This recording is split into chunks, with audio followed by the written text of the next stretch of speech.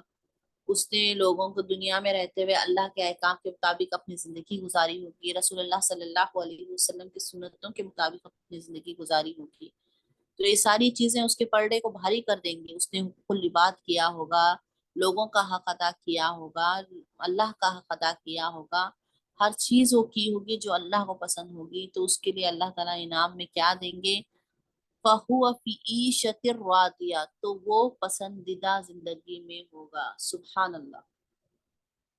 اب دیکھیے اللہ تعالیٰ مومن کو کتنی بڑی خوشخبری دے رہے ہیں کہ دنیا کی آزمائش ہے، دنیا میں آپ کو لگتا ہے یہ ساری چیزیں، لیکن اللہ تعالیٰ نے اس کا بدلہ کتنا بڑا دیا ہے، نہ ختم ہونے والا اجر آخرت میں، عیش کی زندگی، فی عیشت راضیہ، پسندیدہ زندگی۔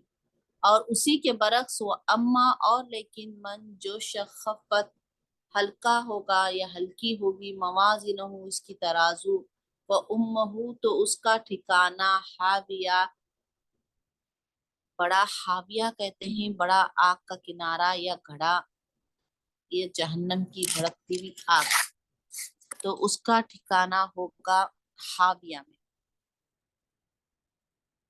یعنی جس طرح سے اللہ تعالیٰ نے بتایا کہ جو جنتی ہیں ان کا ٹھکانہ جس طرح سے عیش کی زندگی ان کے لیے کا، اسی طرح سے جو جہنمی ہوں گے، جن کے نام اعمال ہلکے ہوں گے، جنہوں نے پوری اپنی زندگی گناہوں میں گزاری ہوگی، پھر اس پر توبہ بھی نہیں کی ہوئی ہوگی، تو اس میں ان کو ڈالا جائے گا، حاویہ میں ڈالا جائے گا۔ حاویہ جو ہے آگ کا بہت بڑا سخت بھڑکی ہوئی آگ ہے۔ دیکھیں خود بعد میں اللہ تعالیٰ خود پوچھ رہے ہیں کہ وما، اور کس چیز نے ادرا کا خبر دیا آپ کو کہ ماں ہیا، کہ کیا ہے وہ حاویہ، یعنی پہلے اللہ تعالیٰ نے بتا دیا کہ ان کا ٹھکانہ کیا ہوگا، حاویہ، پھر اللہ تعالیٰ بول رہے ہیں کہ کیا ہے وہ حاویہ، تو وہ حاویہ ہے نارن، آگ ہے، کیسی آگ؟ سخت دہکتی ہوئی آگ ہے۔ آگ کے بارے میں ہمیں پتا ہے کہ دنیاوی جو آگ ہے جہنم کی آگ، اس کے 70 حصوں میں سے ایک ہے، یعنی اس سے 69 مرتبہ کیا کہیں گے، اس سے زیادہ بھڑکی ہوئی آگ ہے جہنم کی آگ۔ اللہ اکبر، اللہ ہماری حفاظت فرمائے۔ دنیا میں صرف اس کا 1% بھیجا گیا ہے، تو ایسی آگ، یہ جو ہے یہ انعام ہوگا ان بدبختوں کے لیے۔ یہاں پر اللہ تعالیٰ نے اس کو حاویہ کا ذکر کر کر پھر بتا دیا کہ کیا ہے حاویہ، اور یہ بتا دیا کہ یہ حاویہ وہ ہے نار حامیہ، سخت بہکتی ہوئی دہکتی ہوئی آگ۔ القاریہ، کھٹکھٹانے والی، ماں کیا ہے، القاریہ کھٹکھٹانے والی، وما اور کس چیز نے، ادراکا خبر دی، کا آپ کو، ماں کیا ہے، القاریہ کھٹکھٹانے والی، یوم جس دن، یکونو ہو جائیں گے، الناسو لوگ، کل فراشی، ک یہاں پہ حرف جر ہے جیسے کے معنی میں، ک جیسے، الفراش پروانے و پتنگے، المبثوث بکھرے ہوئے، وتکون اور ہو جائیں گے، الجبال پہاڑ، کل اہن المنفوش ان کا ایسے یا جیسے، جیسے رنگین اون، المنفوش دھنی ہوئی، دھنکی ہوئی یا دھنی ہوئی کہتے ہیں اس کو، یعنی صاف کی ہوئی، جیسا مارتے ہیں ڈنڈے اس کے پر جو نکلتے ہیں وہ دھنکی ہوئی۔ فَأَمَّا چنانچہ اما لیکن من جو شخص، ثقلت بھاری ہوگی، موازینہ اس کی میزان یعنی اس کا وزن، اس کا ترازو، فَهُوَ تو وہ فی عیشۃ راضیہ میں ہوگا، کیسی پسندیدہ زندگی میں ہوگا۔ وہ اما اور لیکن من جو شخص، خفت ہلکی ہوگی، موازنہ اس کی ترازو یعنی اس کا وزن، اس کے نام اعمال، فامہ تو اس کا ٹھکانہ، تو امہ اس کا ٹھکانہ، حاویہ حاویہ ہوگا۔ حاویہ کو حاویہ یہاں پر بتایا گیا کہ حاویہ ہوگا۔ اب اللہ تعالیٰ پوچھ رہے ہیں کہ وما ادراکا اور کس چیز نے، ادراکا خبر دی آپ کو، ماں کیا ہے، ہیا یعنی حاویہ یہ کیا ہے، تو کیا ہے یہ نارن آگ ہے، یہ حامیتن سخت دہکتی ہوئی آگ ہے۔ اللہ اللہ تعالی ہم تمام کے نام اعمال، ہمارا میزان بھاری ہو نیکیوں سے، اللہ ہمارے نام اعمال ہماری سیدھے ہاتھ میں ہو، اور ہم تمام کو اللہ تعالیٰ فی عیشت راضیہ میں داخل کرے، ہماری پسندیدہ زندگی جنت کی جیسی عظیم نعمت سے بچائے۔ اللہ تعالیٰ ہمارے حساب میں اللہم حاسبنی حسابا یسرا، اللہ تعالیٰ ہمارے لیے آسان حساب کتاب فرمائے، جہنم کی آگ لپیٹ سے ہم کو بچائے۔ تو الحمدللہ سورۃ القاریہ ہمارے پاس مختصر تفصیل کے ساتھ یہاں پر ختم ہوئی۔ ہم نے دیکھا اس میں جہنم کے نقشے کو پیش کیا گیا ہے اور 2 مراحل کا ذکر کیا گیا ہے۔ تو اللہ تعالیٰ ہمیں کہنے سننے سے زیادہ عمل کرنے والا بنائے۔ جزاک اللہ خیر۔